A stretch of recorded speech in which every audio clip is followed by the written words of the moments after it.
raised in Manchester, England, now living and training in California.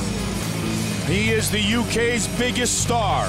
Living here in Orange County, first off, has been amazing. We absolutely love it. The family's been, we're so happy. It's amazing. I never thought we'd be this happy.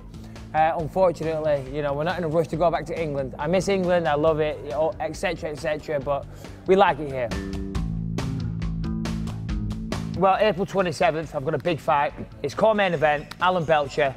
This, for me, it's all about redemption. I lost my last fight and I've got to prove to the world that I'm one of the best. I say I'm one of the best, but I've got to prove that. Talking about it isn't good enough. I've got to deliver.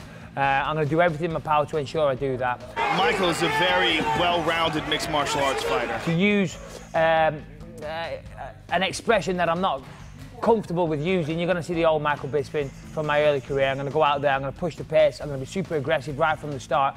I'm going to take this guy out in the first round, and I can't wait to go out there and do that and shut this guy up, because this fight has been 5 years in the making. Michael, the Couch Bisping!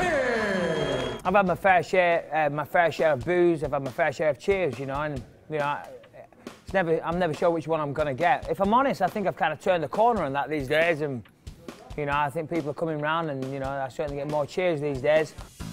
All said and done, it's me and Belcher fighting, and regardless of whether they're cheering or booing, it's it's one-on-one, simple as that. The only other person in there is the referee, so I zone that out. To be honest, I'm fighting in America, I'm fighting in New Jersey, I'm fighting an American.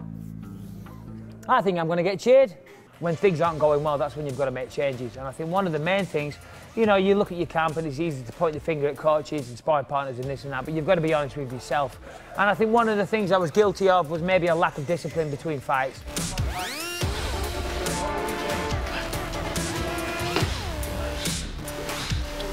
For this fight, I'm 203 pounds right now, When I fought Jason Miller, I cut the week of the fight from 203 pounds. I could make middleweight in 2 days if I had to. So for this fight, I'm going to be able to eat properly. Normally throughout my training camps, I don't have any carbohydrate whatsoever. So you're not recovering, your strength goes. I was running every morning to get the weight off, so you're burning muscle away.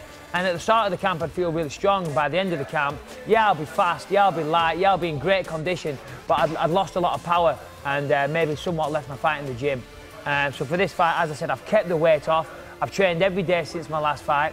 Not like a madman, but just ticking over. I've watched my diet, I've watched my nutrition, I've looked after myself. And so for this fight, I'm going to be able to eat. I'm going to be able to, I don't have to run every morning. I'm going to stay strong. And that's one of the main changes that I've made. Prediction for the fight is that at the end of the fight, regardless of how it comes, Alan Belcher is going to be on the floor in a pile of his own piss and blood, screaming for forgiveness and screaming for the referee to stop the fight. That is my prediction.